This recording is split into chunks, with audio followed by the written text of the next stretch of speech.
Hello, JT. Benny, good evening, sir. Are we live? Man, I've never seen so many green checks across there. Man, we've got so many platforms streaming out live right now. Welcome, 0 Hour Group Army. Appreciate you tuning in to Sunday Night Live. We have a most special presentation for you tonight. Get us started, JT. Absolutely, man. Well, right. We got platforms on platforms, retail investors for retail investors. And man, it's a great night. It's a very important live stream here. We had 0 Hour Group, we're wheels up, headed over to Washington, D.C. to cover the Commercial Drone Alliance Leadership Summit. We had boots on the ground there. And we also met some, friends that we got to see in person, namely our guest tonight, which we'll get into soon. But before we do that, Benny, I just want, some background on the Commercial Drone Alliance Summit, kind of what brought you over there? How did you get that invite to such an exclusive event? And then we're going to play a little clip going over that. Hey, they took my word for it when I signed up as soon as they opened up registration, right? Within 30 minutes. So I think we were at the top of the list on the press pass. Said that we were wanted to come to Washington, D.C., cover the Commercial Drone Alliance. It's just doing such important work for the emerging drone economy. Like I said, they took my word for it, issued the press pass there. It was ready and waiting when we got there for registration. And, let me, I don't want to forget here to just call out some folks, especially the Commercial Drone Alliance. Lisa Ellman is the CEO responsible. Her and her team put on a great event with the help of Escalate PR. Joel Richmond, got a chance to meet him. The Commercial Drone Alliance is one of his clients there with Escalate PR, and you guys just did a fantastic job. Right there is a list of all the sponsors, the premier sponsors. Of course, some familiar names on there, some not so familiar names, but really this is all about the promotion of the emerging drone economy, the drone industry as a whole, bringing in all the big players, as Eric Brock mentioned to me in a text. Just some real heavy hitters from all sides of the table were here at this event.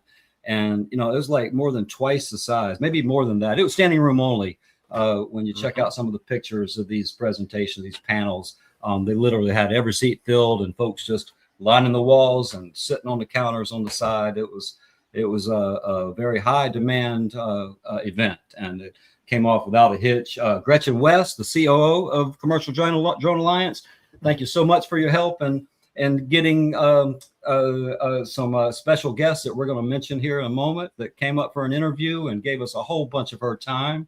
And of course, Eric Brock, our own Eric Brock from Ondas, as co-chair, along with Benjamin Berlin for another company that we might be covering here, but Zipline, commercial application drone company.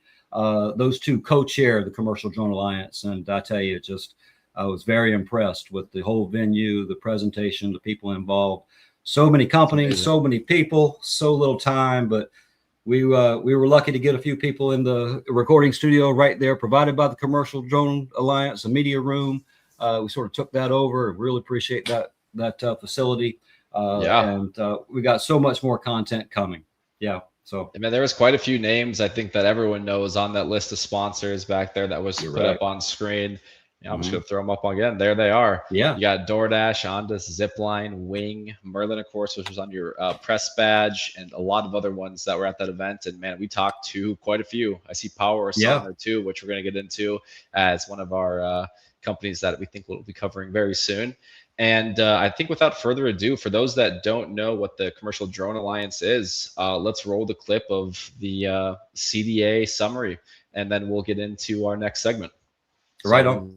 Well, we're seeing drones being used more across all walks of life.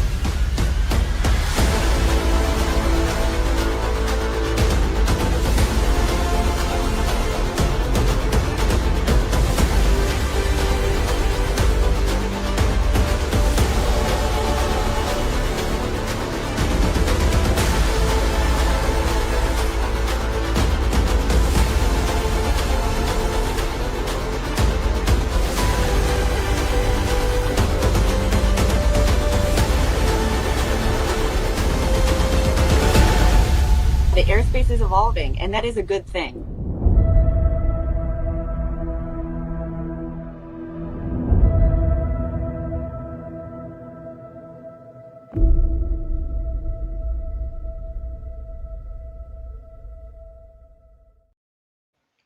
How about Man, that was man? great. I love What it. a Where'd cool you find that, video. JT? Where'd you find that? You know, that was from some of our friends over on YouTube with Press. So I know, I mean, you probably know a little bit more about them and want to introduce them, but some of our friends we're working with that put out a lot of very cool content for a lot of those companies you see there on the sponsor sheet. Yeah. Hey, 0 Hour Group Army, we have just got so much in store. I want to go ahead and tell you right now, we were in such demand. Very grateful for that. It seemed like everybody and their brother wanted to talk to us while we were there once they saw some of the folks we were interviewing. And so we're going to do the first, this is a historic event for 0 Hour Group. We're actually going to have a part 2. All right. So much content. We can't cover all of it tonight. We're going to touch on a few things and get into our special guest, which is another historic thing, right? We're bringing over a great retail investor content creator from X this time, right? I think Jeff's going to be our first guest from X, but drone expert, really follows this industry here. Just a really expert opinions and facts around geopolitics and all. He's got this concept called drone diplomacy. Really interesting. Without further ado, JT, why don't you introduce him and bring him on? Right before we're bringing Jeff in here, I think we got Jeff. I do want to do a quick shout out to, of course, the Special Olympics and those young adults that 0 Hour Group saw out there. And no, I mean, we want to cover it, you know. So they're tuning in tonight. Thank you, JT. Thank you, all those guys, of course. And you saw them at the corner of 15th and Constitution Ave, right outside the. I sure did. Shout out to Sonia, Victor, and Jamal. All right, you guys, you're doing great work. Very professional, energetic, clean cut.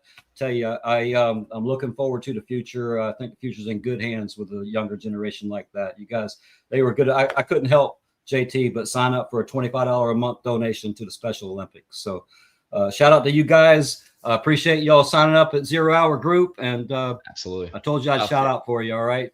So thanks for all you guys do. All right. It's really important work. Man, I hope they're watching. And I mean, that's great there in the audience. And now let's bring on our guest, man, Mr. Jeff Gabel over from X. Jeff, hey, how you doing? How are you? Oh man, we're doing good. Yeah, this is a fun stream tonight. I mean, I love the production, love the videos, and Jeff, I mean, we have a whole host of content in store with what you brought us and your presence at the Commercial Drone Alliance. So I think before we get into what you guys saw there, Jeff, let's hear about you, what you're doing, who you are, and what kind of content you're producing over on X. Absolutely. Thanks for having me. So I am a researcher. I'm an investor. I focus on drones, on the supply chain, and really around geopolitics and drone diplomacy. So focused on how drones are used around the world, from global conflicts to building alliances within governments to make sure that drones are advanced throughout the world, but also how we're growing as a superpower, how we're building new industries, how we're advancing, how we're financing, controlling the supply chain. So I focus on a broad group of investments, but also I'm really focused around the geopolitics and what's happening and reading news from around the world and helping investors understand it and digest it, because it is such a complex landscape. I think it's really hard to understand what's happening right now, how critical this time is for the drone community.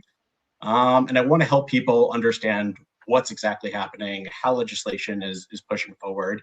And this Commercial Drone Alliance event was a key part of that. So I was honored to be a part of it and really appreciate you guys having me on the show, because I know how much it does for the retail investor community to bring, these founders to life, to really humanize what they're actually doing, what the problems they're solving, and really showcase to investors how to break it down and how to think about it. And really sitting down like in the room with them, because maybe you see their X post, maybe they send out a short tweet, a short video, or a short memo on their websites, but it's really hard to have a conversation with these people. I mean, they're running these huge companies. They don't have time for the average retail investors as much as they'd probably like to. So I think us getting out there and interviewing them, was key to actually getting retail's voice out. So appreciate you, Jeff, and you, Benny, of course, for being on site and getting those stories, getting that information, getting the interviews that we're going to be showcasing here with clips tonight and full posts later this week. Absolutely. I think we're in unprecedented times where we're getting more interesting access. People are getting closer to the action.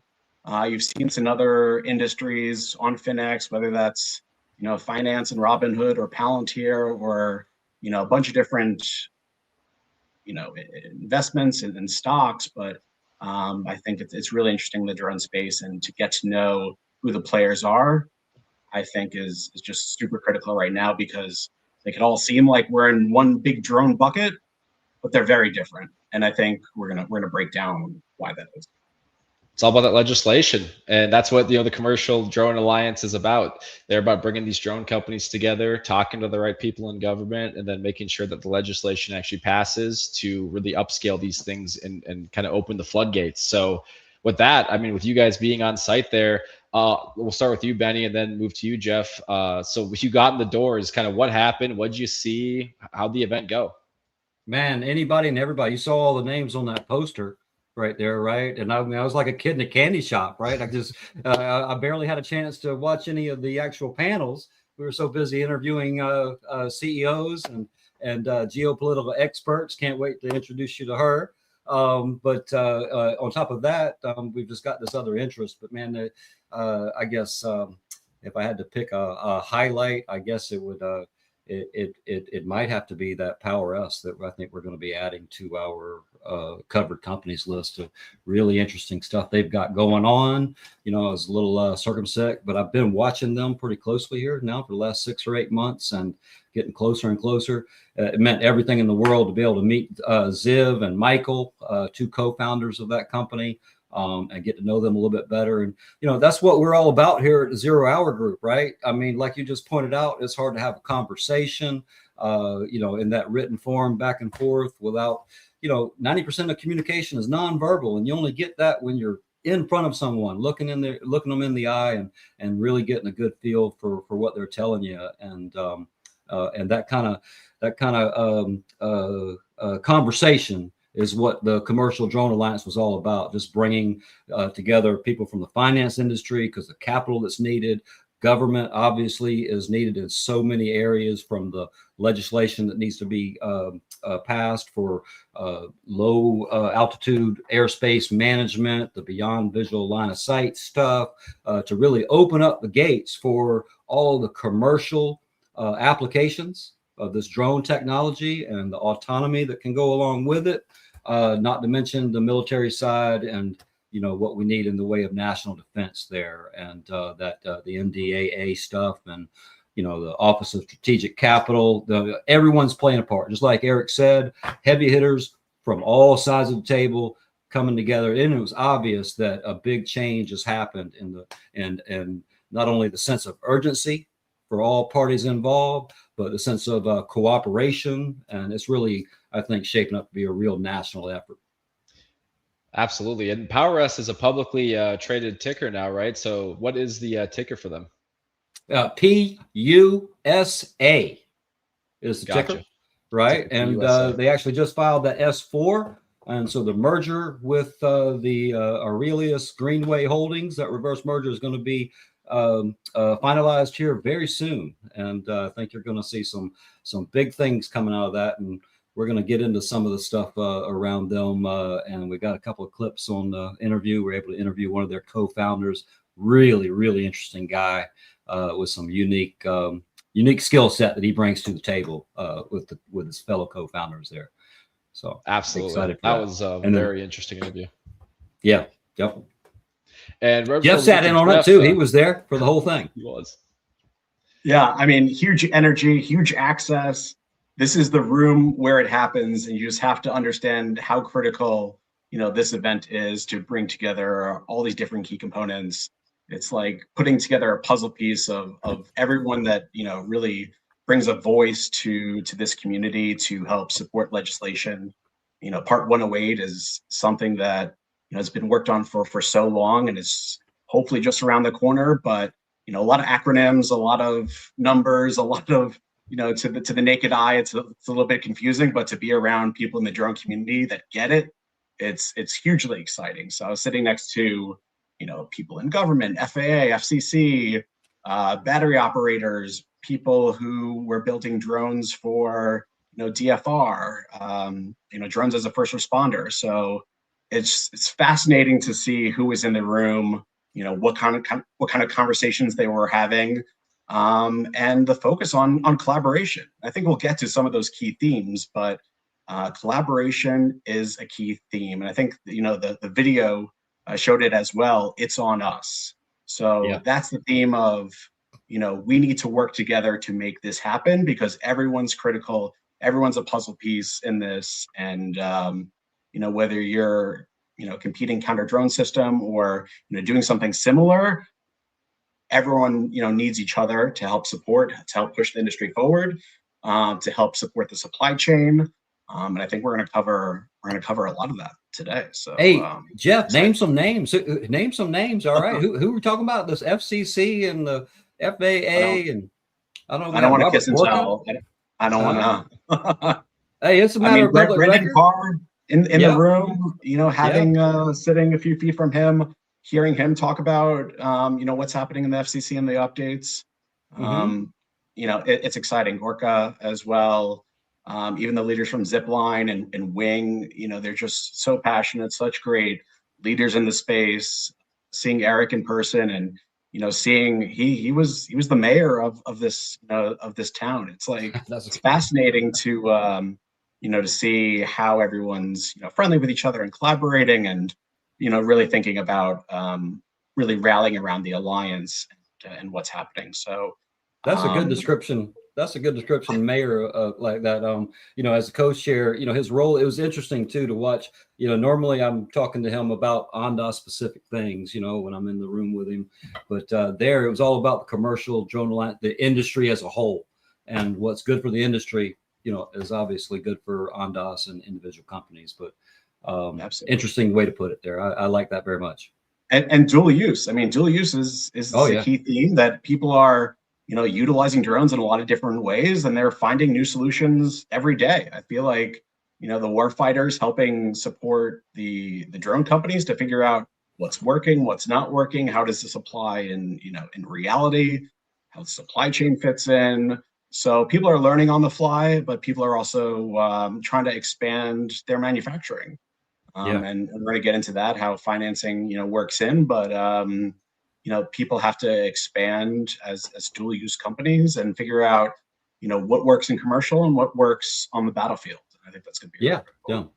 So tell us more about your concept of this drone diplomacy. This is fascinating. Yeah, absolutely. You put out an article today just on X, right, about this? I did. I think we'll share that a bit later and go through it. But the skinny of it is really around how countries are supporting one another in terms of autonomous technology. I think the huge initiative of this administration is around being a leader in the drone space. So drone dominance is not just a key term. They are really focused on, making sure we are leading the space. There's obviously a lot of other countries, doing this, whether that's, China and their supply chain and cheap drones. There's Israel, there's Turkey. So a lot of countries have been doing this for a long time. Israel is battle proven in many ways, and we have looked to them to see what's worked and what hasn't worked. Turkey has shipped drones around the world and builds alliances. So the more we can build up the drone industry, the more we can support manufacturing and create jobs in this country, the better we can do to help support our allied nations, whether that's in Latin America to counter, narcotics trade, or to support border security. There's a lot of different ways in which drones help support ecosystems around the world. Just think about, demining in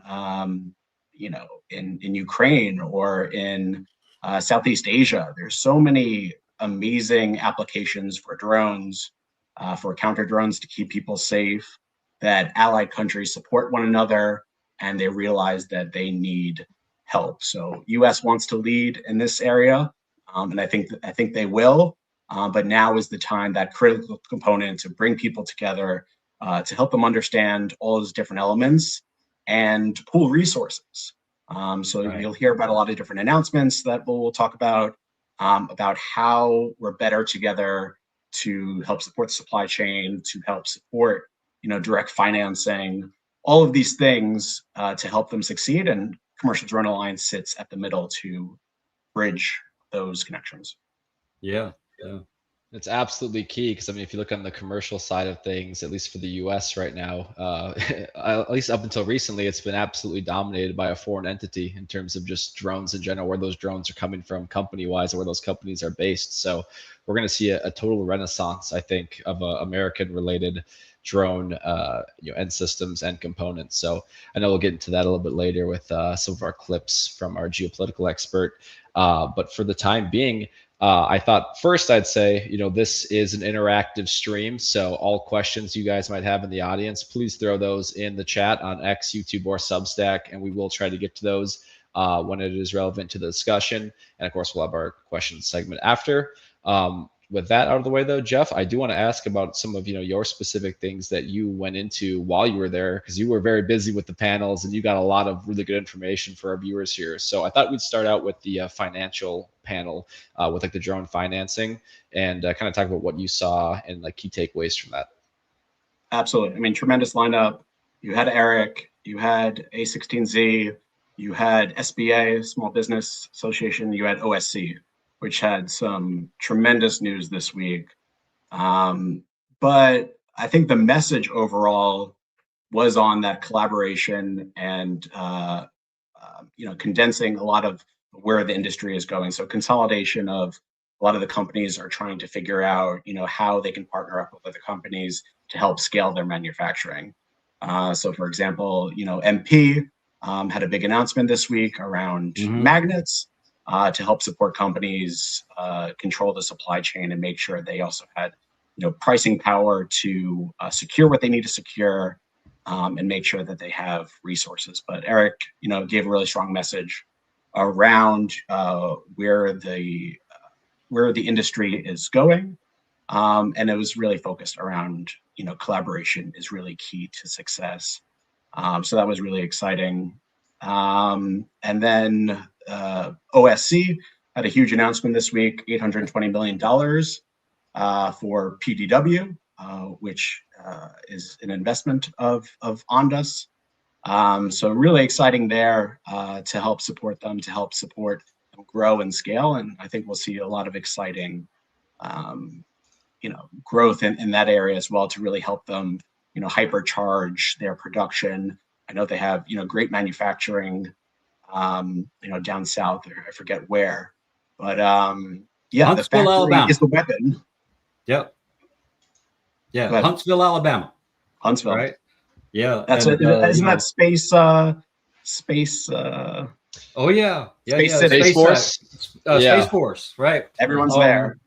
Yep, NASA's there. Has a presence there as well in Huntsville. Has for a while, but we've been covering performance drone works, right, JT, for quite a while. We do. And, there's something coming out this week for them from 0 Hour Group, so keep an eye out for that. Yeah, you got a deep dive article coming out. And what was the dollar number on that, Jeff? On that 820 million. Man, that's almost $1 billion for a private company. No small chunk of change. No small chunk of change at all. Now, it's like I told Eddie Garcia on LinkedIn. He posted about that. 2 words, man. Money talks. Money talks. Conditional loan commitment. And, this is from the Office of Strategic Capital, right? Which is an example of the government recognizing the need to ramp up America's abilities to produce these drones at scale.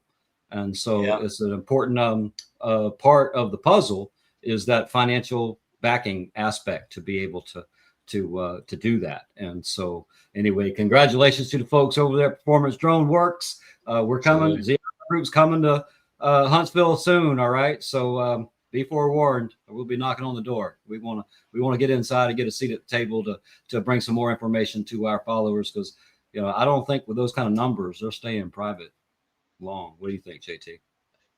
Yeah, I mean, I don't think so. Yeah. The thing was, I mean, the domestic drone infrastructure was almost non-existent here for a while. And while we lead in many other spaces when it comes to defense, most spaces, drones was definitely not one of them, at least in my opinion.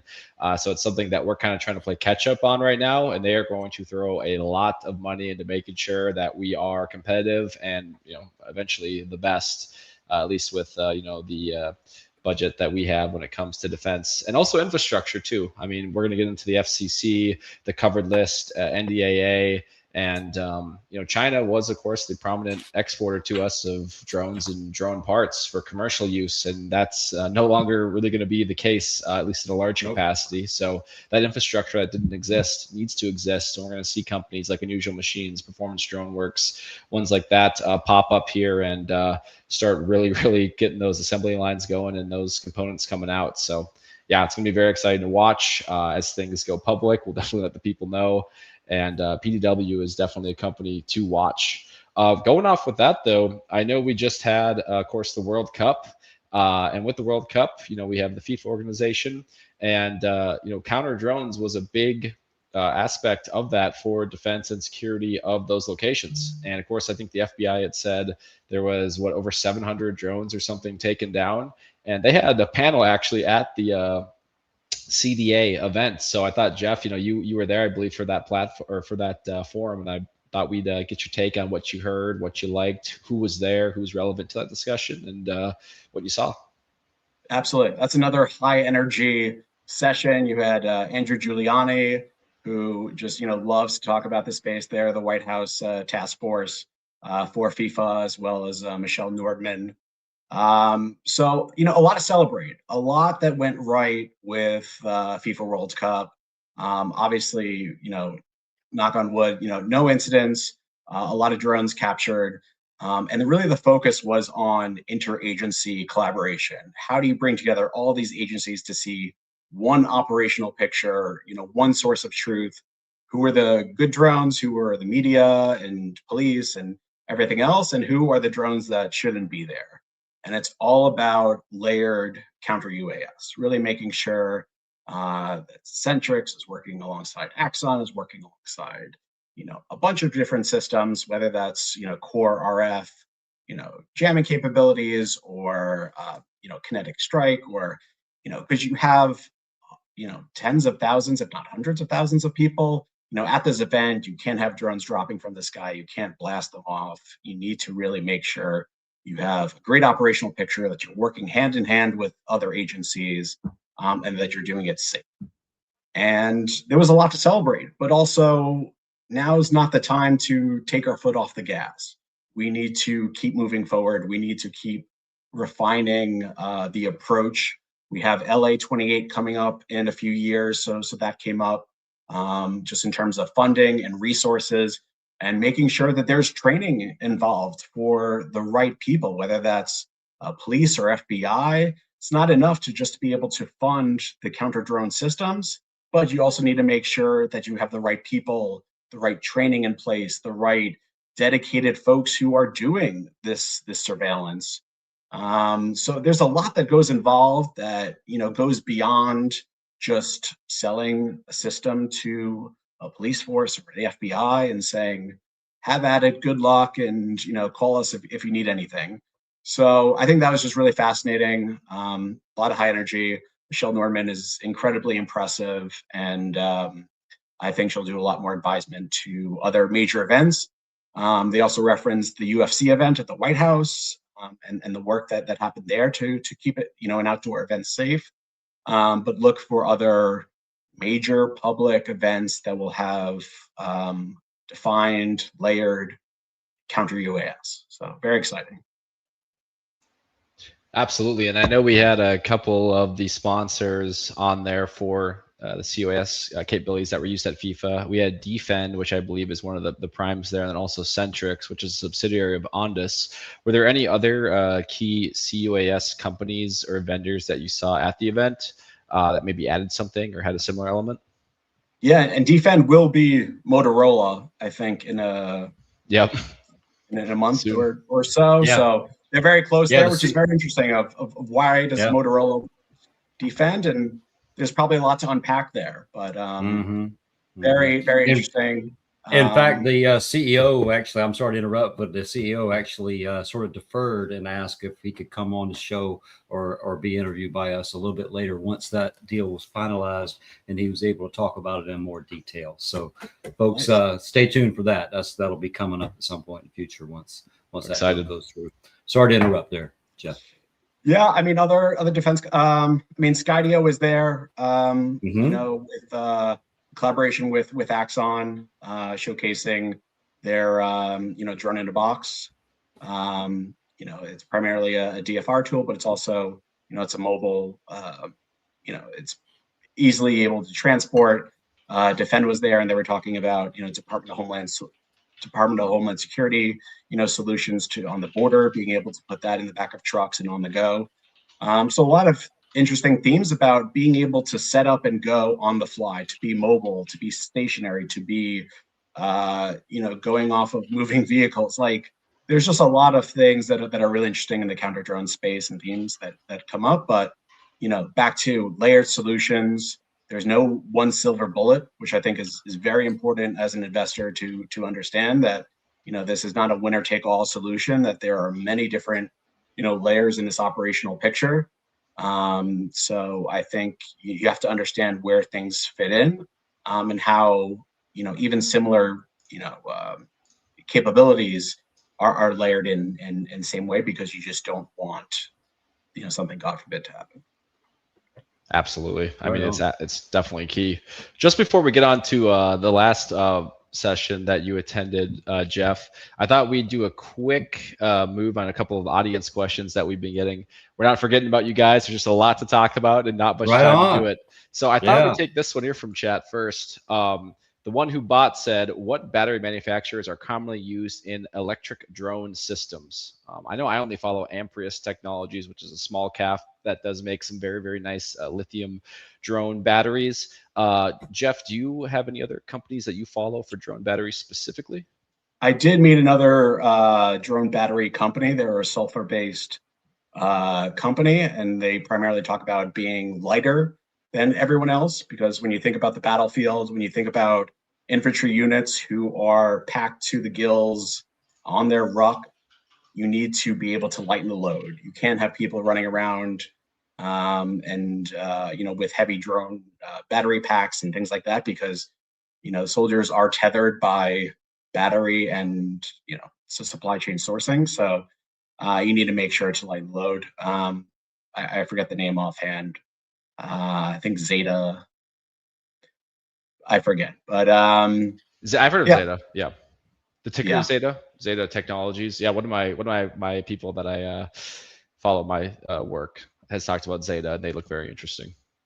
And Powerus, I believe, has got some battery action going on, if I'm not mistaken. We're gonna have to dive into that with our full session with them too. I mean, I'm excited to get into their heavy lift stuff in the clips to follow this section. But yeah, no, Powerus is very interesting. I'm excited to kind of learn more about them and get them covered under the 0 Hour group.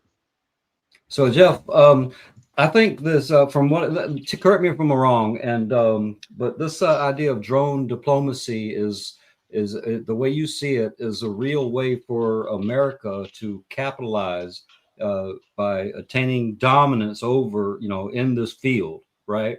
By scaling up and having the best technology, and then sharing that with our allies and other countries around the world that are key to helping us maintain, you know, Western civilization, democratic, free market values, right?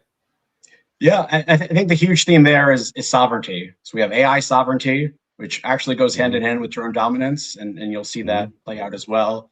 You have supply chain sovereignty, you have airspace sovereignty. It's really about controlling our own destiny, controlling supply chain, controlling financing, you know, and supporting manufacturing in this country, back to made in the USA, back to controlling safety, because that's a top concern of, you know, can any of these drone components alter, you know, the drone and make it unsafe for you know, public event or for, something in defense, and that's where we get into FCC and covered list.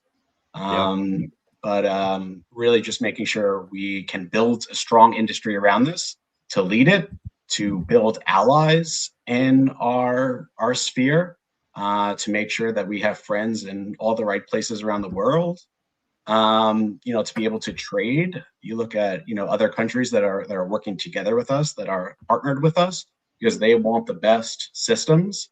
And I think that there's other suppliers in the global drone diplomacy world that also want to sell to these countries. So it's kind of like, making friends at high school, and, being around the lunch table. Who do you want to sit with? Who do you want to align yourself with, and really make sure that you're buying from the right people, and, supporting the right partners. Right on.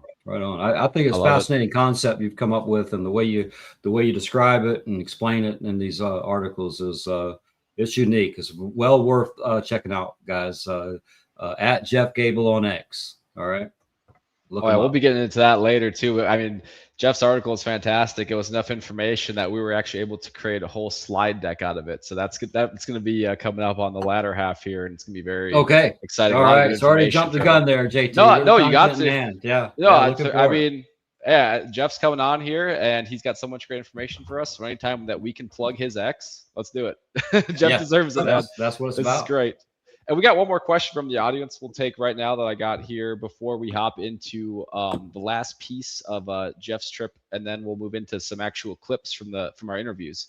This question, It's a little fun one. Yeah, this one came from Gecko over on Substack, and his question was, my question would be, how much information are we getting out of Ukraine, since I feel they really have taken drones to the forefront of warfare? And Jeff, how would you respond to that? Any insights on Ukraine and their drones, their battle-tested technology? Yeah, I mean, I think we're learning so much from Ukraine about what's happening on the ground. We're getting 360 feedback. They're also just so, resourceful and creative, just in terms of how they're approaching things. I think the battle has just evolved so much, and in many of its scary ways. You have, just chemical warfare being, dropped from drones. There's you're dealing with contested logistics. You're dealing with, UGV, and drones being able to hold off an enemy. And we're also reaching much further than ever before on drones, just in terms of distances. We've talked a lot about that. About there's the kill zone, and then being able to expand the battlefield, with drones, and hit some pretty important locations, from the Ukraine side to Russia, and unfortunately vice versa. But yeah, I mean, a lot of lessons there, and I think we're advancing how we're using it, and we're capitalizing on it. And I think US wants to learn in many aspects, and we do a lot of cross training, resources and programs. And I think definitely hear a lot more. But I mean, Ukraine's doing some fascinating things, and applications are growing, by the day. Absolutely. And I honestly think that there might not even be a drone dominance program right now without that conflict, because I think that conflict kind of put it into the limelight that this isn't the wars of 2000 to 2010. This is completely different. I mean, the battlefield's changed. You could have a couple $100 drone taking out a multi-million-dollar tank. I mean, in terms of the economics of warfare, I mean, it kind of flipped everything on its head. I mean, this war's been going on for a while. You thought Russia, as a world superpower, would have been able to kind of take Ukraine, but I think drones kind of swapped everything up. And then the U.S. was like, "Whoa, we gotta update this, because that is changing how everything's working." So yeah, I definitely think it is key to technology changes. We're getting a lot of information out of there, probably prominently through AI. And I know there's some things going on with like demining, where they're using drones for that. And I think it's changing a lot, Gecko, to answer your question on Substack. So appreciate that. And lastly, Gecko hit it right on the nail, right on the head. They have brought it to the forefront. They've actually instigated and introduced a complete paradigm shift in how countries and armies and militaries have to view conflict and the way wars will be fought in the future. Everything from just the tactics, techniques, and procedures, and the way to use these low cost. The big thing about these low cost drones versus these high cost systems, whether they be tanks or strategic nuclear bombers, right?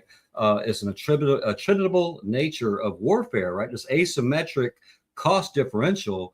You just can't afford to be shooting down $50,000 Shaheeds with, $2 million Patriot missiles. And so, in fact, and we discussed it a little bit with our geopolitical expert that we'll get into a deep dive on our part 2. But we do have a clip tonight from, let's go ahead and tell everybody, all right?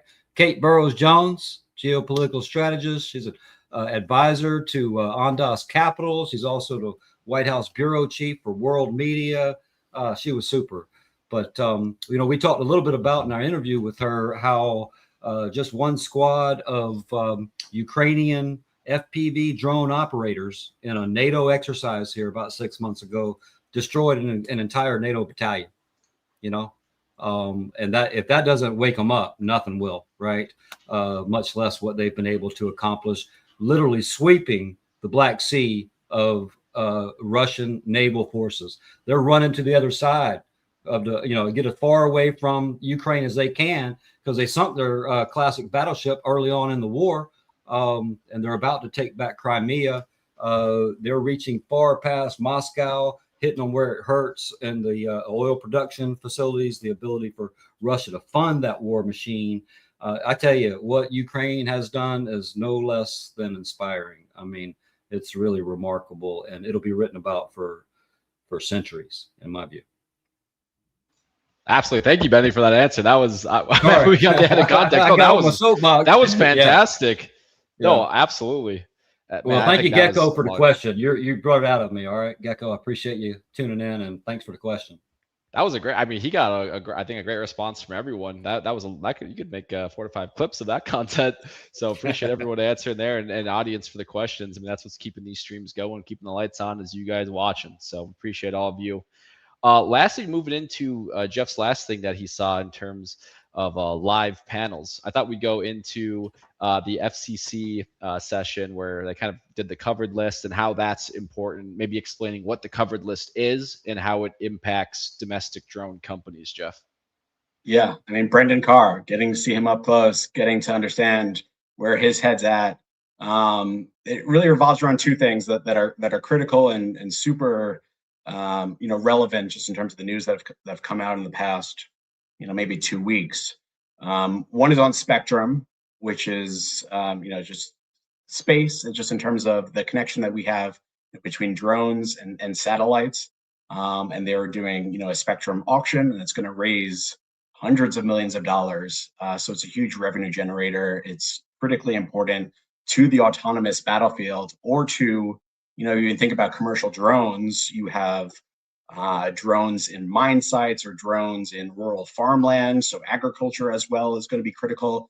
Being able to have connected devices is super critical for drones. You don't want them falling out of the sky. You need to keep the connection. So spectrum is really key, and the FCC manages that. The other side of house, which is really critical, is the covered list. What we can and cannot have within robotics, within drones, within the supply chain, and really making sure we have transparency in the supply chain, where things came from, and how they're being utilized. And it's really tough in this environment with, rare earth and magnets and all of these things that go into drones, all these components that you don't think about. And the FCC is really in charge to make sure, tell you what goes in, what doesn't. And I'll explain why this is critical, because drones have a really long lead time, whether that's contracts, whether that's manufacturing, or whether that's approvals. So if you're someone managing, a drone and trying to, map out the next 12, 18 months, you need to understand what goes involved, what's involved in the drone and what's not, and where it comes from. And I think historically this has been a huge challenge. And you can't just, if you run out of something, you can't just sub something in. So if it's a lens or a motor or a rotor, you really have to make sure you understand, how your supply chain is coming. And so that's why, this group has really come together to understand, the covered list, to understand the supply chain. You can't just sub something out because the approval might take another 12 or 18 months. So people need to be planning now to think about the future. And I know you guys have covered a company called Lightpath that does, lenses that are free from germanium, which is, critical rare earth that primarily comes, from China. So people who are, thinking about the lenses of cameras and drone components and all of these things, they need to think about that now because they don't want to run out and have to figure out, down the road, hey, I need to get this totally reapproved because we ran out of a part or component. So supply chain is critical, financing is critical, and knowing what is going to be, have an exemption versus, being on the covered list is critical. So super interesting to hear from him. That was jam-packed session.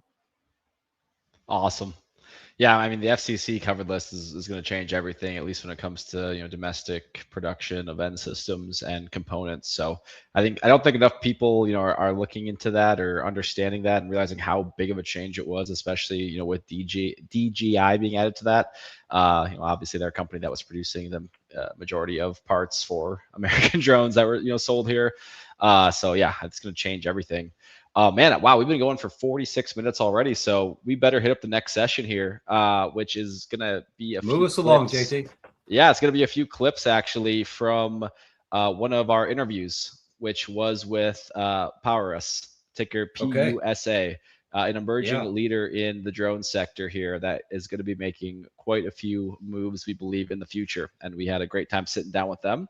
So I thought we'd, play a couple of the clips that we have from the full-length interview, which will be coming to you guys soon, and then kind of talk about what we saw, what we think, and any kind of little tidbits you guys want to add to that. So I will play the first clip here. And introduce the interviewee there. That was Ziv Marom, right? Yeah, Ziv Marom, who is a co-founder, right, of Powerus, but also a leader of another company that is doing a lot, that just landed a $60 million New Zealand contract. I believe that's Kaizen Aerospace. So yeah, it was an absolute pleasure interviewing Mr. Marom. And here's a clip from that interview. Yeah. Hey, JT, I think Ziv is kind of modest here. He talked all about the Aerospread partnership in New Zealand and didn't mention, do you know how much that contract was worth? The contract itself was minimum of $60 million. $60 million bucks, right? Yeah. Just for New Zealand. The first and one outfit in New Zealand. Yeah. Oh, yeah. It's a huge market. Right. I mean, think about it. There's also spraying water for mosquitoes, for different not necessarily just one application. So once you're there, and by the way, we have the CAA approval, which is like the FAA here over there, to fly this drone as well, which is a huge step worldwide, I guess. Man, that's a whole other discussion. Their FAA is ahead of our FAA in making the rules. We got it here as well, and yeah. Wow. Yeah. 60 million. And for agriculture, this is a company that doesn't just do defense. I know defense is definitely, popular topic for drones, but I mean, wow, there are so many other commercial aspects and use cases that we're seeing. One of that being agriculture. I know we got a couple other clips involving agriculture, but I thought, Benny, we kind of talked about that, what you thought of the interview, and talking to Mr. Marom, and what you thought about that clip. Man, what an interesting guy, Ziv, right? Michael, Sadinsky, the other, thank you, Jeff. Sorry. But Michael, one of the other co-founders there, described him as their mad scientist, right, with the AI deal. But, Kaizen came up with this heavy lift drone, right, with 1,000-pound capacity. And just think about the applications for that, both on the military and the dual use type stuff. And folks, the dual use is where the real money's at, right? Once we establish drone dominance and the FCC and the FAA get their act together and finish, producing these rules and regulations and managing the airspace and all. It is really going to unleash American, entrepreneurship activity and the applications. We don't even know that the ways that they're going to be applied and used. But when you can pick up 1,000 pounds with a battery powered, drone, that opens up all kinds of possibilities. And obviously the agriculture section, this is contributing to lowering the inputs going into agricultural production and which therefore is increasing the outputs. It's just really exciting time. And to think about New Zealand, I mean, I don't know how many people live in New Zealand, right? But they got to eat, they got to have farms, and they want good agricultural practices, and like I said, reducing those inputs and being able to lift 1,000 pounds in the agriculture sector is so that's quite a contract actually. And like I said, Ziv, such an interesting guy. We're going to go into more detail with him, but he's got a background in the IDF, intelligence. He's responsible for designing this heavy lift drone and the AI use autonomy software that helps it operate, in a given application. And it's a real exciting partnership between him and Michael and Brett have formed the Powerus. Pretty exciting stuff we heard from both of them, and there's definitely more to come on part 2 on this. But I was pretty impressed with the whole interview. And an entire full-length interview coming too, guys. So we have these clips, but we also are going to be posting the full, 45 minutes on nearly 2-hour-long interviews for 3 different great leaders and experts in the space that we talked to. So lots of great content coming there, along with applications. You have that heavy lift drone, then you have the AI stack on top of it, and the stuff that the AI can make the drone do. Oh wow! The use cases for commercial use for just crop output or maybe search and rescue are amazing. And I know we have 2 more clips here that are going to get into some of the use cases.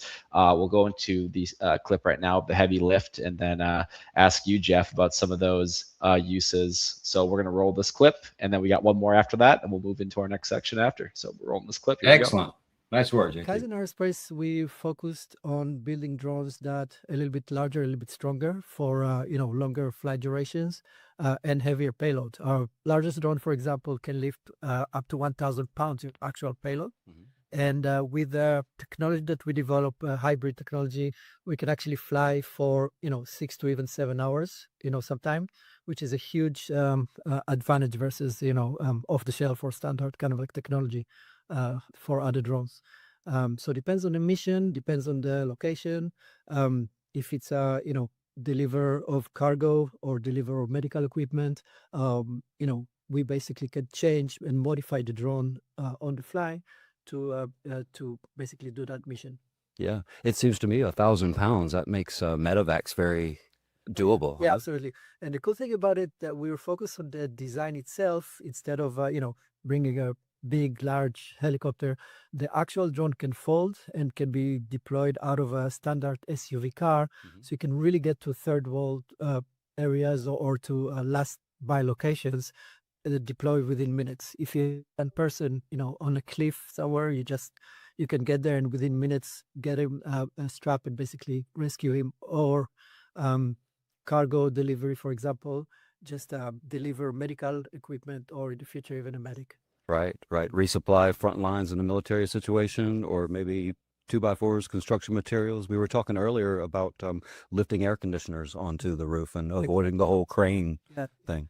Yeah, we got a lot of really cool ideas and requests from different if it's service providers for cranes or search and rescue teams, or a lot of work with law enforcement, for example. Man, the use cases are just infinite, and the fact, it's very flexible, right? You could create that piece of manufacturing, that drone, and use one thing for defense, one for agriculture, one for public safety, one for delivering groceries, right? It's very, very flexible. And the heavy lift kind of changes everything. So instead of having a little drone maybe delivering your Chipotle, it's now delivering your entire groceries and maybe a new bike or something, right? It's maybe it's bringing an old person pharmaceuticals that can't leave their house. I mean, it's going to be very, very, very amazing and just kind of change the game of delivery. So that's why you see DoorDash and companies like that involved, Walmart, because drones are the future. Jeff, just want your thoughts on that too. Yeah, I mean, tremendous applications. I think the key thing there was a hybrid engine. So longer flight time, being able to really manage long-term missions, I think is key. So I think you'll see that a lot, and you don't worry about the battery issues. Always, worried about running out of juice. But I'm excited about precision agriculture. You see the USDA, team up with Palantir for $400 million. So I think there's a lot of use case within farming, and hopefully farmers get money through a farm bill or one big beautiful bill, whatever it may be. But I think there's a lot of money there, and I think a lot of tremendous good applications, whether that's hurricane support relief, saving a family, or just generally doing good in the world. So I look forward to hearing stories about how they're saving folks or supporting our agriculture supply chain, because I think food security will be the next supply chain risk, and we'll really need to make sure we have farming sovereignty as well. So a lot of exciting stuff ahead for them. Yeah. Absolutely.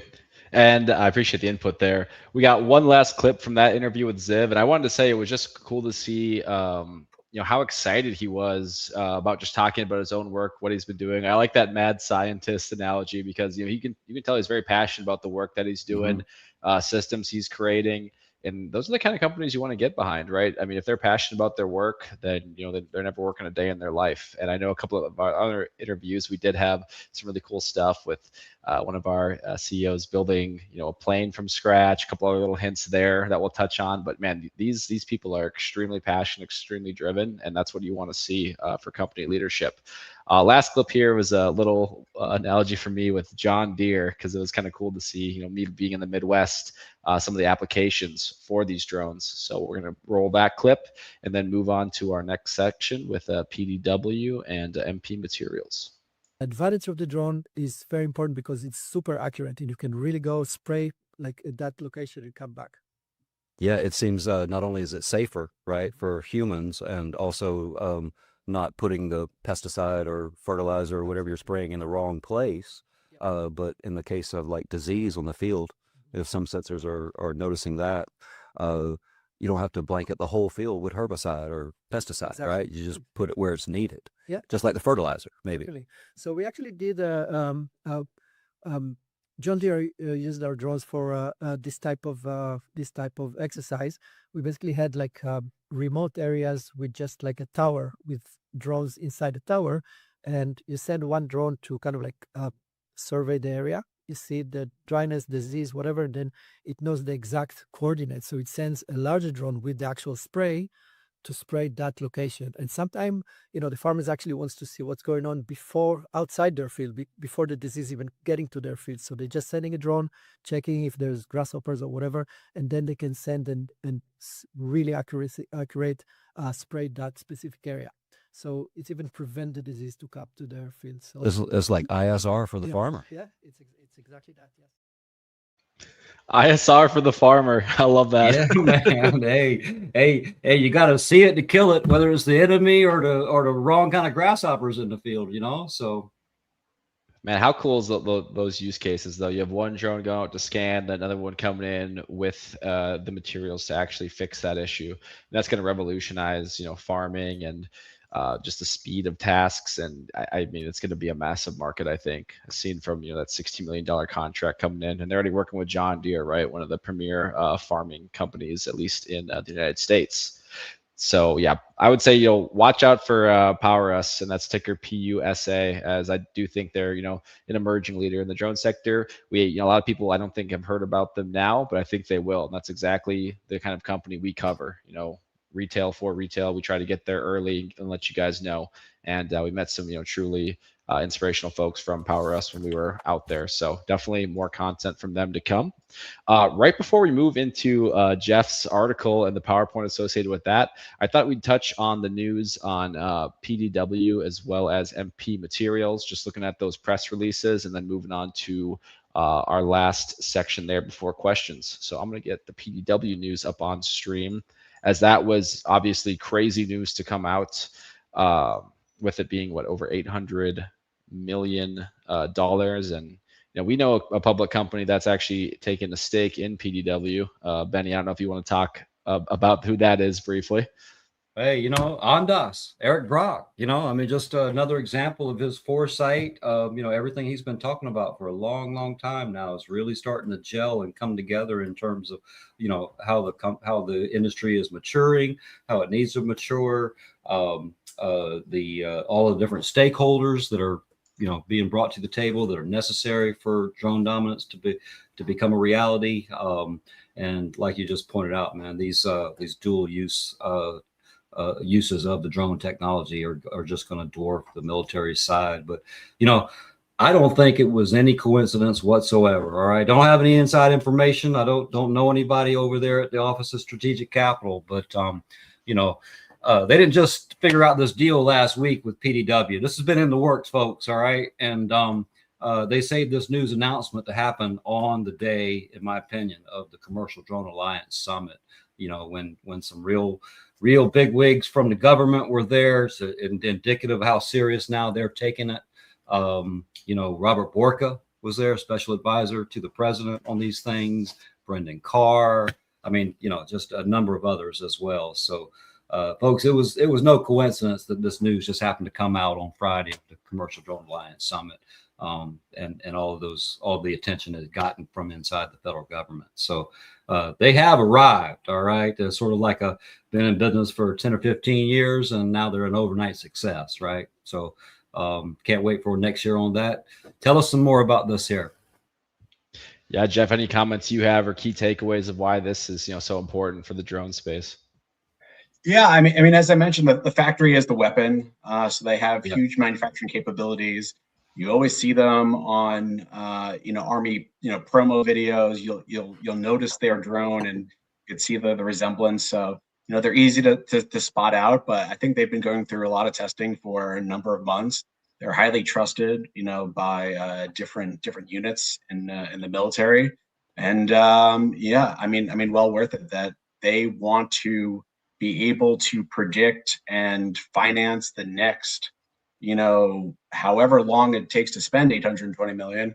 But, they want to make sure that manufacturing continues and it's proudly made in America, and they have everything that they need to be able to support drone dominance. So I'm excited to follow along and see, how they leverage the capital, because capital efficiencies is kind of the key, the name of the game to survive that valley of death.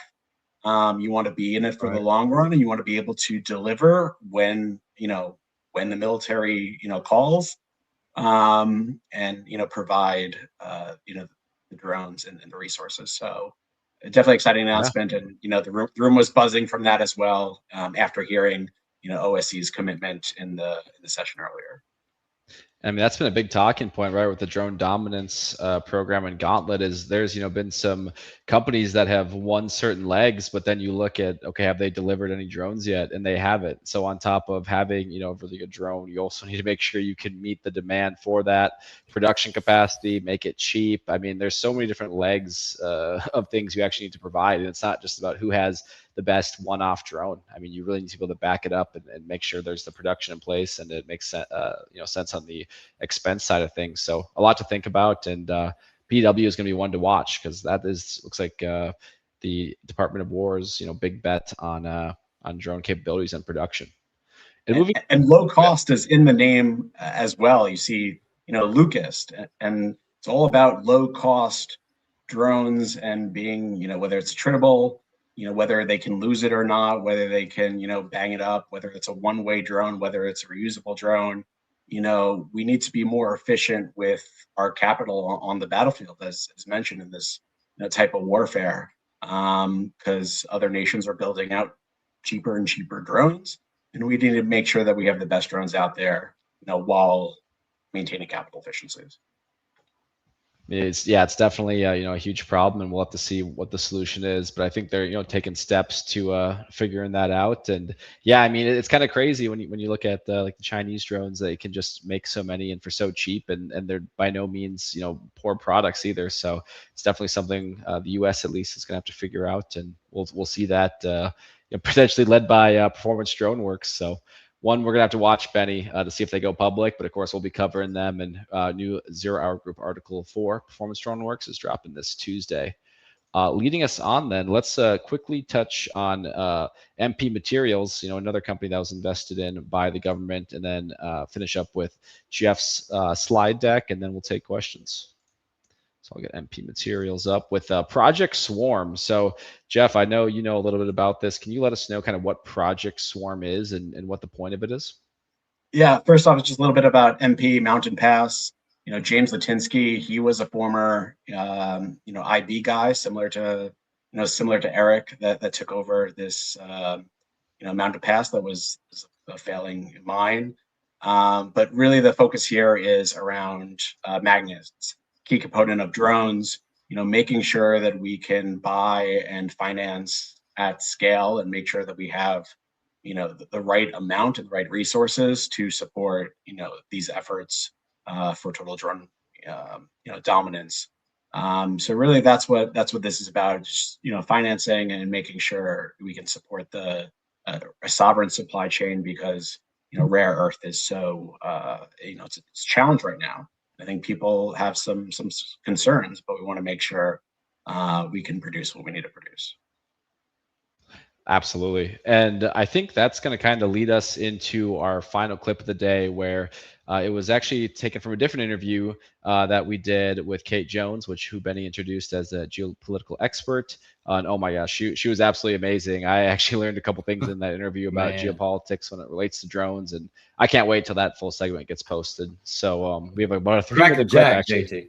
Crackerjack, JT. I mean, just full of energy, so well informed, so curious, so engaged, gave us her undivided attention.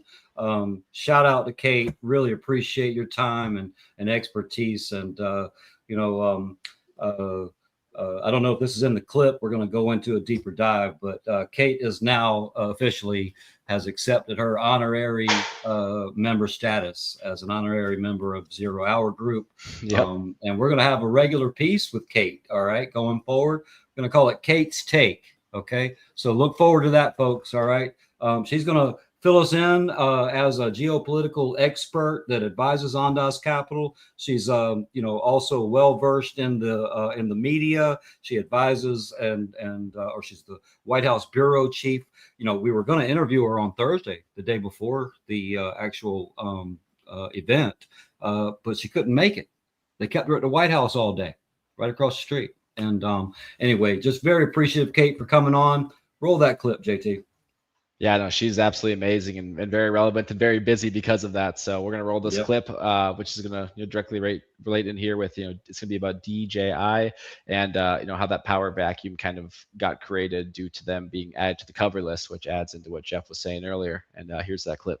I find the disruption of like commercialized drones here very interesting. So as many of you probably know, the FTC recently added DJI to the covered list, meaning that they can't operate here because I believe they're like a Chinese military company or code is that. And they had, I believe, 80% of the commercial domestic drone market. That caused a massive power vacuum, or will, in terms of the space like commercialized drones. Who do you think is going to really fill that space that's going to have like the same quality of DJI drones? It's a problem because where are the parts coming from? So you're talking about something that is extremely low cost. They have the sophistication of having manufactured over a long period of time and have had many iterations on their software and their designs. And if you want to fill that market, you're still going to have to buy something Chinese until the US catches up to manufacturing its own parts. Those parts are going to be more costly because it's more costly to manufacture in the United States until we hit the point of robotics and least some kind of different material. Or it might be that we have a combination of robotics and injection molding, different ways of processing things, production of magnets, and then also we are looking at recycling materials. So we have to innovate so many pieces of that to get to that point. Big problem for the commercial sector. I agree. But then we also have these limitations on you can fly, and everybody's looking out for drones and saying, no, not here. Right. So, and that is a very reasonable thing, because if you can't shoot down something in the sky and you can't identify it and you can't know whose it is, then it probably shouldn't be there at all. But it's not a good enough solution, because it's too easy to make something at home, pull parts in a suitcase, and deliver something that is actually lethal and problematic.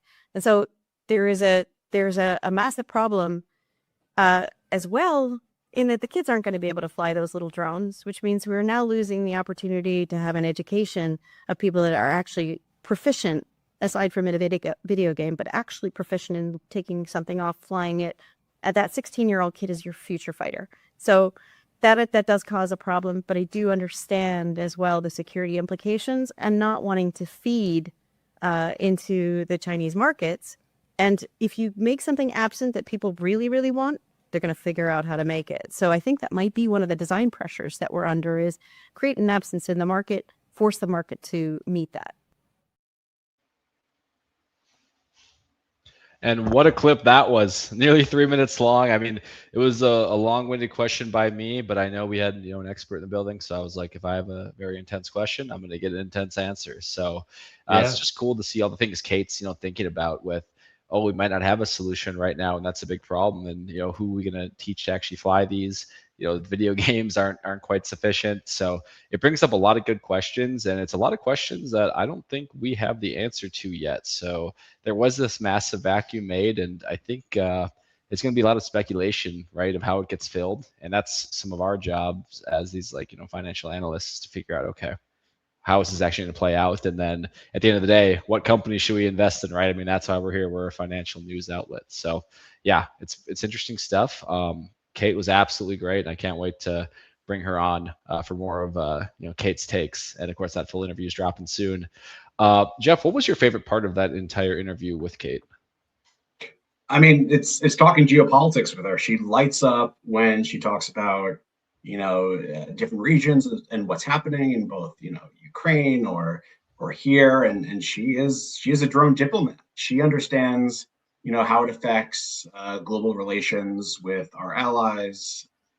She understands the importance of manufacturing and being able to produce on our supply chain. So she was probably the most interesting speaker, even though she wasn't on the CDA event, but just being in the room with her and seeing her light up on this was truly fascinating, and really such a treat to hear from her and to get her thoughts directly from the source. So very exciting, and I think that's going to be a fascinating drop. Yeah, with that deep sea stuff too, I thought was interesting. So that you guys get a full section on that. We talked about some space. We talked about deep sea drones. I mean, it's really cool the stuff. Arctic. She's heading up to the Arctic. That Office of Naval Research, folks. Yeah. She was at the Pentagon Friday morning. We got her. She came over a little after noon for the sit-down interview with us, and actually, spent we talked almost as long after the interview. Remember, once we closed everything down, she just kept going like the Energizer rabbit there, man. Just as focused and tuned into these issues. We talked about China, the Indo-Pacific, obviously Europe. Did you know, JT? Well, you were there, JT.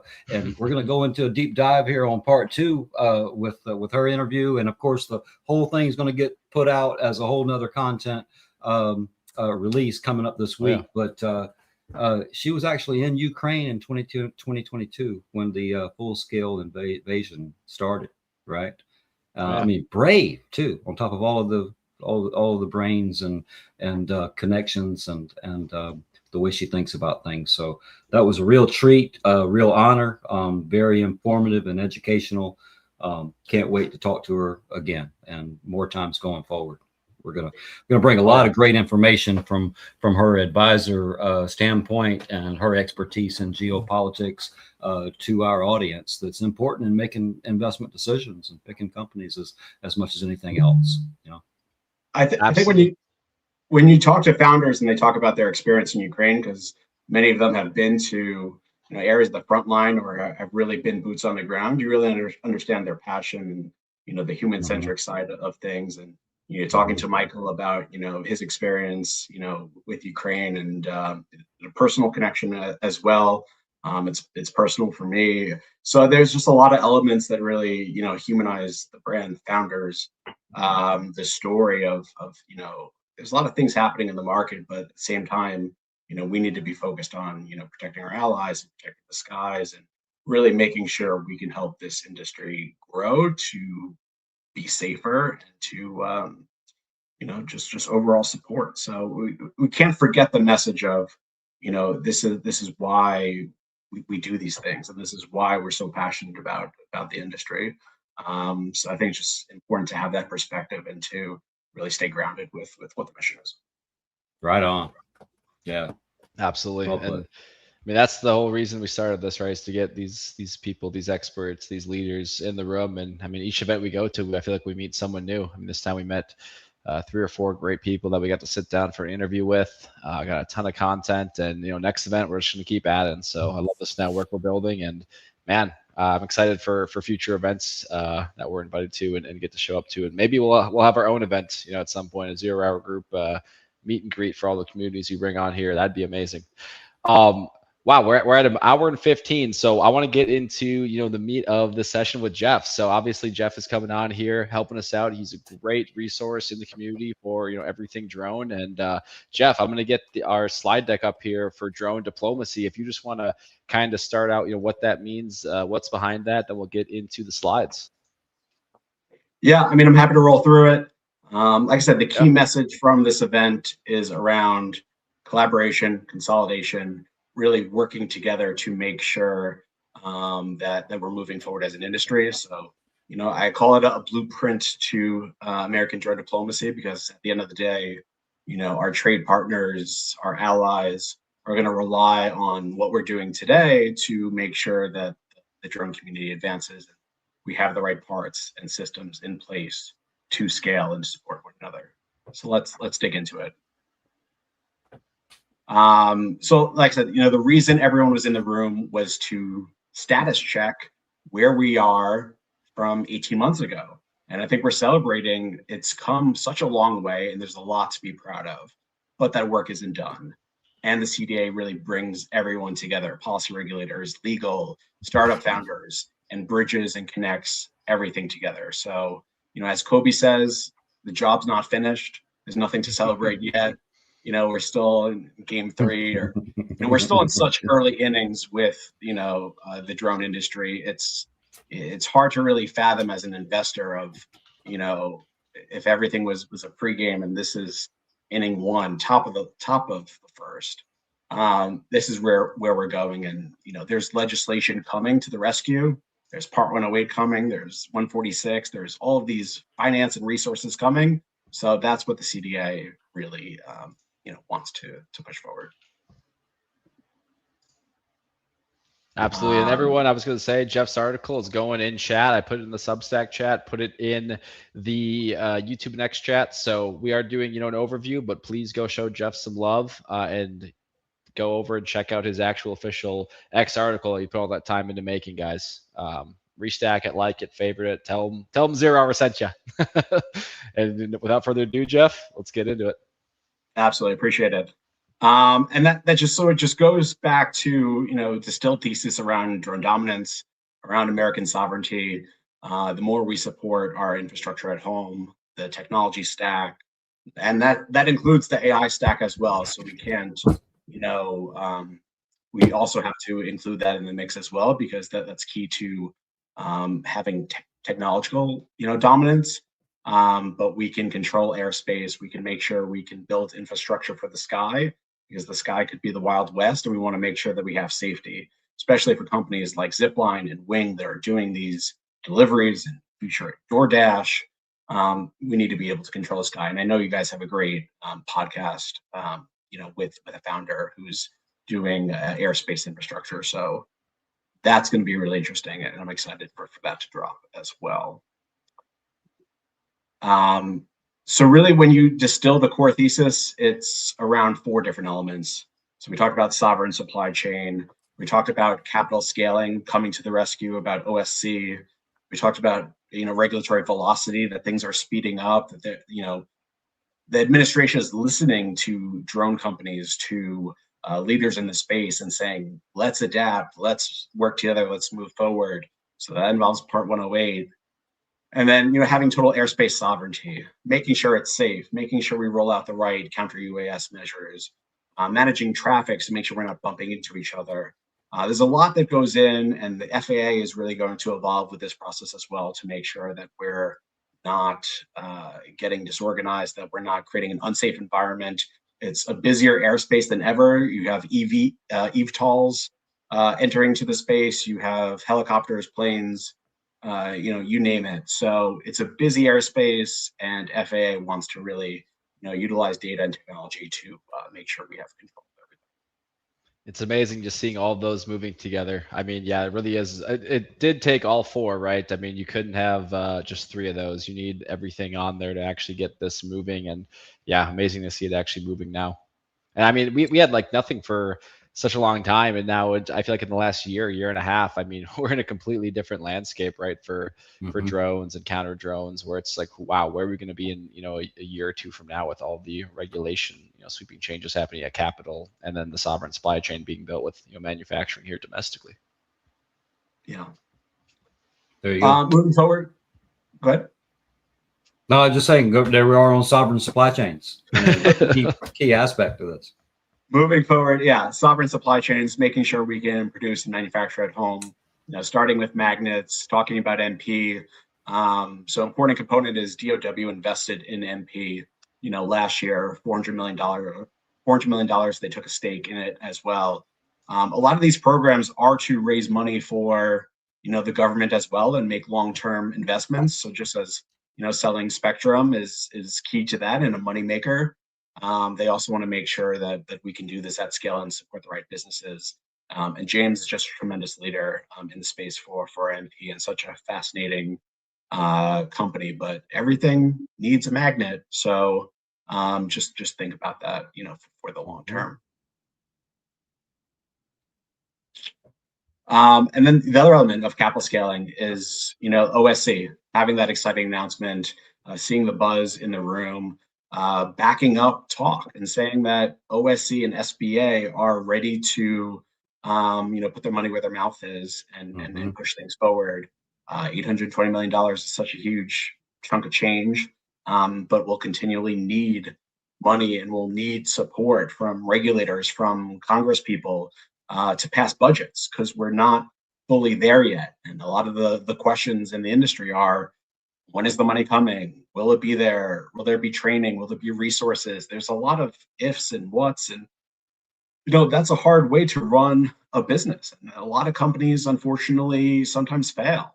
So some will rise, some will sink, some will consolidate. But that's some of the message from Eric of saying, we need to work better together. We need to support one another, and we need to manufacture at scale so we can get the best rates. We can provide, cheaper components, because if everyone's doing their own individual thing, we don't win. So we need to be better together. He tweeted something a few weeks back about the new policies of drone dominance, and he brought up a term, I'm going to butcher this, kiritsu. Yeah, that sounds good to me, Jeff. Yeah. And it literally means systems. So yeah, I don't know where you've heard that before, whether it's systems of systems or something else, but right. That's where we're talking about building the right systems in place to be effective, to have that, control chain, super critical. Regulatory and spectrum, we've talked about it at length. Part 108, everyone's just looking at it and making sure we have beyond visual line of sight. It's super critical on the commercial side because you're doing these, let's say it's an oil infrastructure inspection. You have all these pipelines around the world. You have things going through Syria and Iraq. You have NATO has a huge pipeline and huge funding towards. You have the grid system in the US that needs Utilities. protecting, that needs inspecting, that needs everything. You got to fly drones beyond the visual line of sight, and you need to make sure that you can do it in a safe way, in an autonomous way or in a piloted way, to be able to support the commercial infrastructure needs or anything else along those lines. And we need to keep connected to those assets. We can't have them getting lost, going rogue. So whether you're in the middle of the desert or if you're underground or wherever you may be, you need spectrum. Thank you for that. Absolutely, I had to look it up. No, it's covering Jeff said. Jeff, we know you're under there. We're just putting it up for a second. It sounded so interesting. I had to look it up and post it for the audience. There yeah, that's a really key term for real, and it's what the Commercial Drone Alliance is really set up to foster. Set up all the stakeholders, but the cooperating companies and industries that all have to come together, from the materials side to the components manufacturers of all kinds on the sensors and the software layer that needs to run these things, and actual building of them, and then think of all the jobs that folks need to be trained for in order for this emerging economy to take shape. I think we're in for an exciting future. Keep on going here. Legitimate traffic. Is this the 146 part stuff?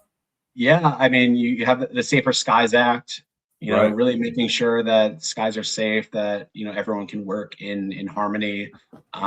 So, you guys have talked to UNRWA at the event, and they're super fascinating and really, evolving how the space is growing and really working in a collaborative fashion that, agencies are coming to them and saying, hey, like, we want to partner, we want to do stuff together because the air traffic is getting busier. I was surprised by this statistic about I think it was actually 19 seconds, maybe 20 seconds that a drone takes off, that they're busier than any airline in the world. Yeah. So that's wild. Yeah, so we need to isn't it? Control. I Hey, mean, there JT, needs to be an air traffic control, right, for low altitude. If it's that busier than any airline or any kind of air service in the world, and there's that many of them, it's chaos, right? With that, if they're trying to scale the actual drone delivery or commercial infrastructure, they need that low altitude air traffic control. So that's definitely coming, and it already is here in different spots with companies like Honor Technologies, which hint, maybe did an interview with them. Maybe you guys will see some content with them later this week. Yeah. Hey, JT, let's go ahead and spill the beans here. All right. They're probably going to be our next private company covered on the private company covered list. I mean, fascinating stuff. It was Amit Ganju, the CEO. He sat down with us for a little over half an hour. And like Jeff just said, it's fascinating. He's a fascinating individual, CEO, really smart guy, built his own airplane, built his own kit car, brought in the metal. There you go. That's him right there. There's Jeff there in the background sitting in that interview. I was just as fascinated, Jeff. This man's really after my own heart, actually, getting in the garage, beating sheet metal into shape to build his own experimental kit airplane. I'm really looking forward to going in a little bit deeper in part 2 with him. But that low altitude airspace management, that's a linchpin. We got to keep these things from running into each other, whether they're autonomous or, like Jeff said, being piloted. It literally is the future of the Jetsons is coming to shape right in front of our eyes, with literally flying cars, delivery vehicles, all the commercial aspects and applications of the drones. Is an exciting future, and the way he describes it, he's been in it a long time. Can't wait to showcase him on part 2 as well. So thank you, Amit. I appreciate your time and giving us that interview. And we're going to try to give you as much visibility as we can here. And I don't think that they're going to stay public very long. I know he couldn't talk to us much. He's got a fiduciary responsibility to his investors and all that. Private. But, yeah, they're private at the moment. Yeah, so we'll see how long that lasts, right? Absolutely. That was definitely a lean-in type conversation and persevere. So excited to see that drop as well. So no shortage of fascinating people that you guys are just kind of gravitate to. So yeah. Sorry to get us sidetracked there, but no, it's I a good sidetrack. He's such an interesting guy. Yeah. Absolutely. I mean, so moving forward, how do we provide evidence in this space? How are we successful and how do we move forward? Talked about the World Cup being, a key component of that. We've had dedicated success on a global scale. We took down 700 drones. We use interagency support to make sure that everyone's working together under one clear, operational picture. And the fact that everything is layered. There could be, dozens of components in the layer defense, but there's no silver bullet. There's multiple systems, and we need to respect each notch in the layer. It's just there's a lot of components going on. And Jeff, I found that pretty interesting and insightful. Some of the thoughts Kate had on the FIFA, and that interagency cooperation was a real good training exercise as well. Not only was it successful in how they actually carried things out, but and it wasn't just interagency on the federal level. They were bringing in local, state, and federal agencies and departments on the public safety side, which is real good practice on them learning how to coordinate their efforts and applications of that layered defense technology around protecting venues, stadiums, and that's just going to translate over into the critical infrastructure, other public events, and things of that nature going forward. So very, very exciting stuff. Absolutely. Communication, collaboration, keys to success. Mm-hmm. But how do we move this forward to drone diplomacy and where the administration wants to be, on a global stage to support other countries? You'll see Mark Rubio talk about, drones coming over from Mexico or, narco terrorism in Latin America. We need to help support our fellow allies and countries, do what they need to do to keep the world safer, to have eyes in the sky, to make sure that we can sell them the right drones, the right components, that they have the best technology to support border defense. You see what happens in Spain and Morocco. As of lately, there's just a lot of gaps that are happening around the world that need autonomous systems or drones, to really scale their efforts and to make sure that they're successful. And that's how we build a better global connected network through trade. So it's no longer spices and tea and gold. It's drones. It's autonomous technology. That's where things are happening right now. That is drone diplomacy. That is, really the exciting component of where the future is going, and what allied nations use to trade and communicate and showcase success and strength. So U.S. will get there. There are other vendors around the world that are using their influence in places like Africa, places like East Asia, and we just have to be aware of that as well.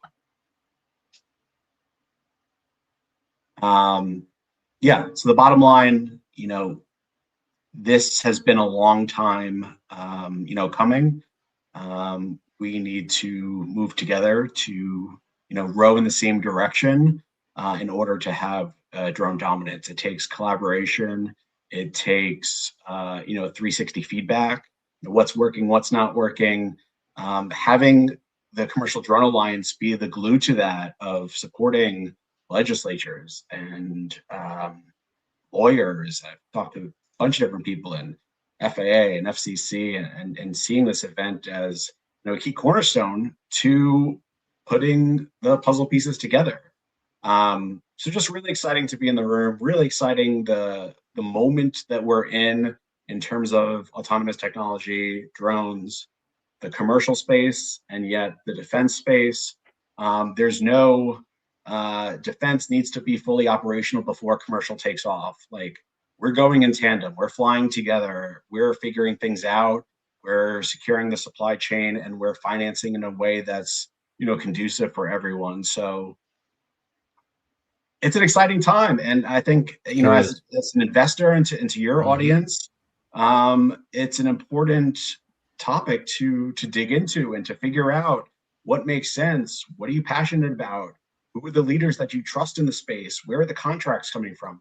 What are the geopolitical, connections that are happening around the world? How do you piece that all together and figure out where you want to invest your money in? Where do you see success, and how we move forward together as an industry? I've got an idea on that. Follow the 0 Hour Group and Jeff Gabel on X. I was gonna say, what an answer, Jeff. I mean, that was fantastic. You really put that together well. That was well articulated, man. I was getting inspired over here, and I was like, I feel like I'm a decent expert in the field. Oh, yeah, that's amazing, man. I'm so glad we could have Jeff on tonight, man. That got me going. It's late, but hey, I got me kind of wired. But yeah, so everyone go out and read Jeff's piece. It was posted in chat. I'm gonna put it up on screen one more time right there. And of course, it's Jeff Gabel on X. So make sure you're going over, reading the full article. This was just, the bare bones breakdown. He put a lot of effort into that. So check it out, retweet it, like it, share it. Man, it's a very good piece. And I mean, with the end of this one, I think it's time, we're going into questions here. So if anyone's got questions, which this is a long stream, a lot of information, I'm sure there are some questions, put them in chat now, and we're going to do a little Q&A for 10 minutes here, as long as there's questions. Yeah. So, hey, I see a comment from Aaron Smith, though. He's talking about Drone Fight Group, right? Oh, yeah. Yeah, Drone Fight Group has released a drone simulator on Steam, and they're encouraging kids in the U.S. to use it, learn how to fly DFG drones. I talked with Kate a little bit about the when we finished our interview, I believe, but we talked about the idea of every Marine as a rifleman. If you can't shoot, they don't want you. I think that we're going to end up evolving into just what Aaron's touching on there. Every Marine a drone operator, or at least part of a integrated drone team, right? Because they're just going to be so necessary both in the offense and the defensive side. You got to be able to defend against them, and you got to be able to use them, effectively. And yeah, Aaron, I guess you know about Drone Fight Group from following us and following Ondas, because Ondas Capital actually brought them to California for that demonstration back in December. And those guys were inspiring too. Actual FPV drone operator squad direct from Ukraine, demonstrating their capabilities and whatnot. Got to meet Vlad, myself, and those guys. Yeti, remember Yeti? One of the drone operators that had to be sort of incognito, right? For security reasons, but. Those guys were inspiring too. It was really a pleasure to meet them. And anyway, good point, Aaron. Very, very good point. We got another one here from Krim on Substack. And for our podcast listeners, he asked, what do you think are the best drone stocks to research that have multi-use capabilities? Wow. So, yeah, now that's we've been talking about Powerus, right? And they were talking to us about the military side of things and these dual use agricultural stuff with Ziv's heavy lift stuff. Obviously, Ondas, multi-use capabilities from one-way attack drones to ISR, persistent ISR at all levels.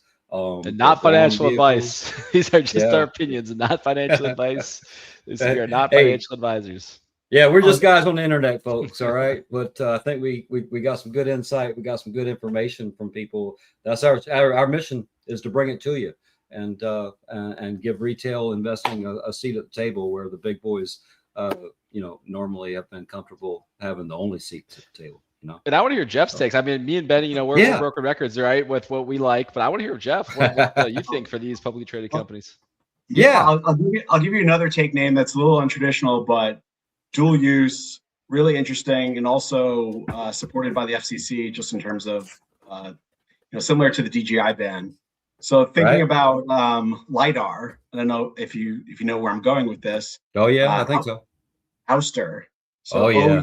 OUST, dual use company, heavy in the mining space, in the 3D mapping space. I think it's coming in the drone space. It's going to be really fascinating. I mean, drones use LiDAR as well. So a lot of the defense you see, like UGVs, use LiDAR. You'll see their puck, directly on the machine. So big heavy equipment that are autonomous, like Oshkosh, they are an Ouster customer. They have a huge just defense portfolio of components.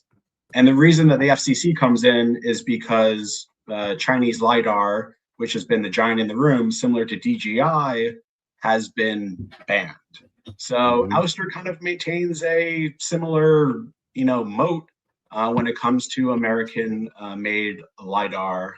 And I just think that that's fascinating that it's just following a similar path.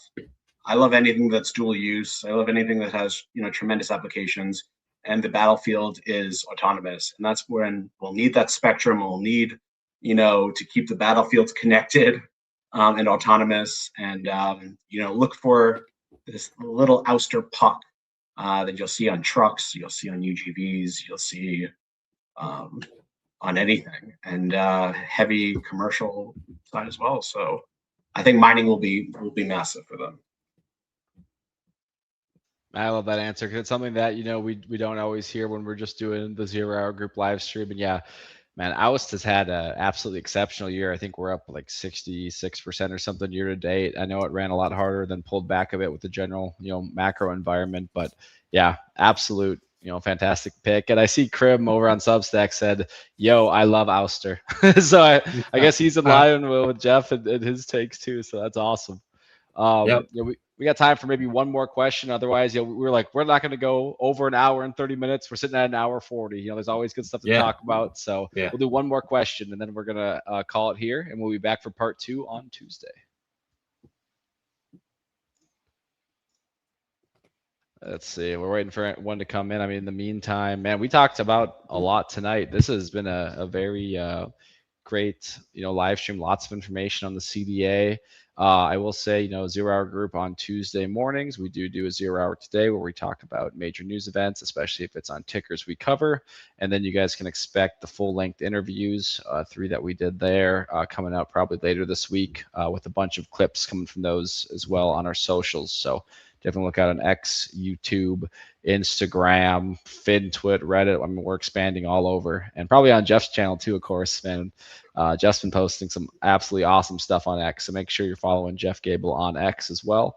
And come on, guys, we got to have one more question. I see one right here from the one who bought. Do electric drones have a major role to play in the future? Will we see the most effective systems using liquid fuels and eventually fuel cells? He followed up. This is the one who bought. Paul Marlucki said in an interview that electric aviation is a dead end. I mean, I have some thoughts on it. We're looking towards the Arctic as well. So when you're in the Arctic and you have drones, everything changes. The battery changes, the fuel cell. Demanding environment. I mean, it's just a different environment, and that's where a lot of the battle is going. I do see a lot of action on hydrogen.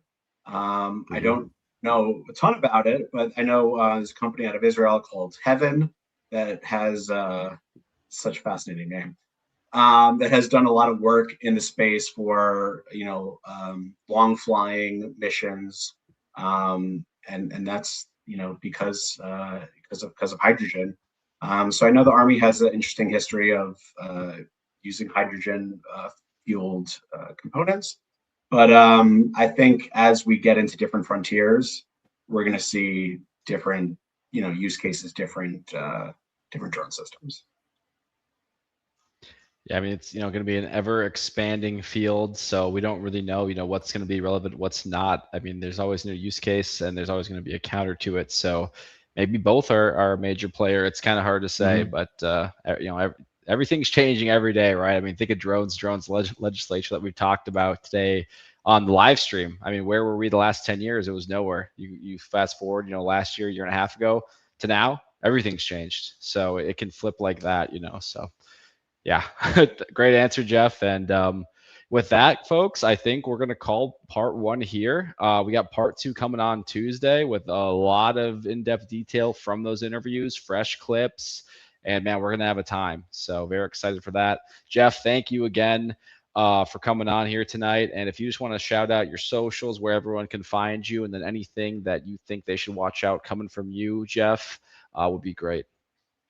Yeah, thank you guys. It's been a pleasure talking with you. It's been a pleasure, getting to know you guys and what you do for the community, for hot takes and drone news and geopolitics. You can follow me on X at Jeff Gabel, and I'll be sharing more about the industry, more about what's happening.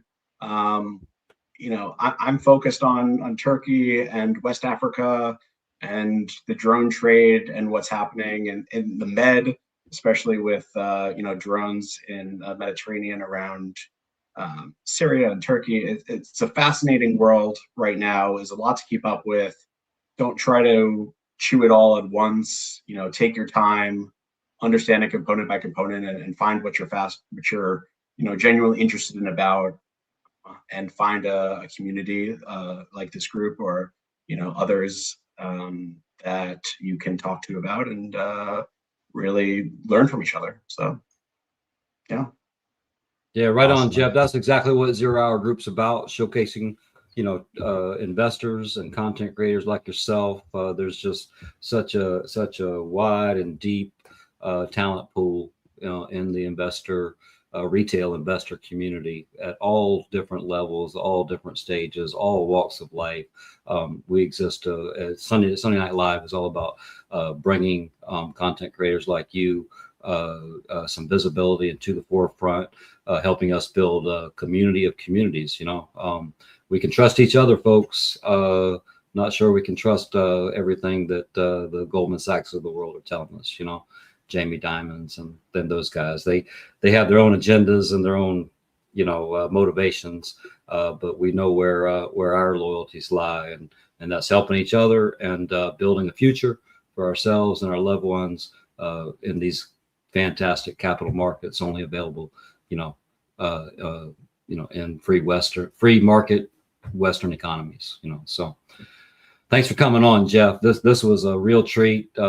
Appreciate you coming on, and we're making history, guys. Our first guest, content creator off of X, and it's also going to be our first episode that's got to be extended into a part 2 come Tuesday night. So look forward to Absolutely. that. All right. And one of our most watched shows of all time too. So Jeff, you're definitely a popular face, and man, what a night. So hopefully there's some, cross collaboration there. Some 0 Hour Group people go follow Jeff. Some Jeff people go follow 0 Hour Group. So what a night, and hope to talk again soon, guys. This was awesome. Thank you, Benny. Thank you, Jeff, and everyone have a great night out there. You bet. Good night, Jeff. Good night, JT. Night. Bye, guys.